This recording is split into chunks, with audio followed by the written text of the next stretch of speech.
কখনো কখনো জীবনে এমন কঠিন সময় আসে, এমন কিছু ঘটে যা আমাদের শেষ করে দেয়। আর আমরা জীবনের কাছে হেরে যাই, হতাশ হয়ে পড়ি। সমস্যা তো জীবনে হাজারও আসে, কিন্তু সেখান থেকে বাইরে বেরিয়ে আসার কোনো রাস্তা আমরা খুঁজে পাই না। আর না তখন কেউ আমাদের কষ্ট বুঝতে পারে, আর না কেউ আমাদের কষ্ট দূর করতে পারে। কথা হলো, এরকম মুহূর্তে আপনি নিজেকে কিভাবে নিয়ন্ত্রণ করবেন। একটা গল্প বলি। একবার একটি শহরে অনেক ধনী একজন লোক ছিল। সে অনেক বড় ব্যবসা করত, আর তার জীবনে সমস্ত রকমের সুখ ছিল। বিলাসিতা বলতে যা প্রয়োজন তার সব কিছুই তার ছিল। কিন্তু একদিন তার জীবনে এমন সময় আসে যে তার ব্যবসায় অনেক বড় ক্ষতি হয়ে যায়। তার সমস্ত সম্পত্তি নিলাম হয়ে যায়। সে সারা জীবন যা কিছু অর্জন করেছিল সেই সব কিছু কিছুদিনের মধ্যেই শেষ হয়ে যায়, আর রাতারাতি তার সব কিছু বদলে যায়। এমন অবস্থায় সে এতটাই ভেঙে পড়ে যে সে মনে মনে ভাবে, এই জীবনের থেকে ভালো আমি এই জীবনটাকেই শেষ করে দেব, আত্মহত্যা করে নেব।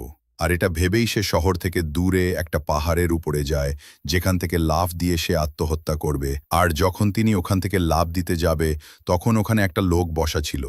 বসে থাকা লোকটি তাকে লাফ দেওয়া থেকে আটকায় এবং জিজ্ঞেস করে, তুমি এখান থেকে কেন লাফ দিতে চাও? তখন লোকটি বলে, আমার জীবনে একটা সময় ছিল যখন আমি অনেক বড় ধনী ছিলাম, কিন্তু জীবন আমার সাথে এমন খেলা করেছে যে আজ আমার সব কিছু হারিয়ে গেছে। আজ আমার কাছে কোনো কিছু বেঁচে নেই। তাই এমন জীবন নিয়ে আমি কি করব? এর থেকে ভালো আমি নিজেই নিজেকে শেষ করে দিব। তখন ওই বসে থাকা লোকটি তাকে বলে, তুমি তোমার সম্পত্তি হারিয়েছ, নিজেকে হারাওনি। সম্পত্তি রোজগার করার ক্ষমতা, বুদ্ধি তোমার। সময় পরিস্থিতি এগুলো বদলে যায়। কাল তোমার বড় সময় ছিল, আজ খারাপ সময় চলছে। বিশ্বাস রাখো, আগামীকাল আবার সেই বড় সময় ফিরে আসবে। মনে রাখবে, আশা কঠিন সময়ের সবথেকে ভালো বন্ধু। আর তোমার ভিতরে বিশ্বাস থাকলে তুমি সব বাধা পার করতে পারবে। এই কঠিন সময় তোমাকে ধ্বংস করার জন্য আসেনি। এটা তোমাকে আরও ভালো, আরও মজবুত করার জন্য এসেছে। এটা তোমার সাহস, বুদ্ধি ও ধৈর্যের পরীক্ষা নিতে এসেছে। তাই তুমি তোমার বিশ্বাসকে নষ্ট করে দিও না। নিজের ঘরে ফিরে যাও এবং পুনরায় শুরু করো।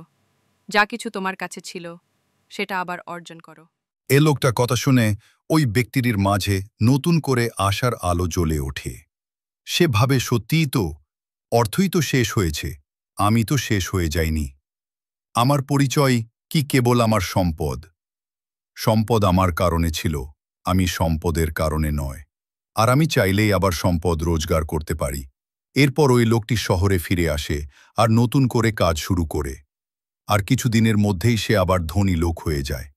এই ছোট্ট গল্পটি আমাদের শিক্ষা দেয় যে সময় যতই খারাপ হোক না কেন, সেটা একদিন ঠিক পার হয়ে যাবে। তাই যদি আপনার জীবনেও কঠিন সময় চলছে, তাহলে ভয় না পেয়ে তার সাথে লড়াই করে এগিয়ে চলুন। মনে রাখবেন, রাত্রি যতই অন্ধকার হোক না কেন, সকালটা অবশ্যই আসবে।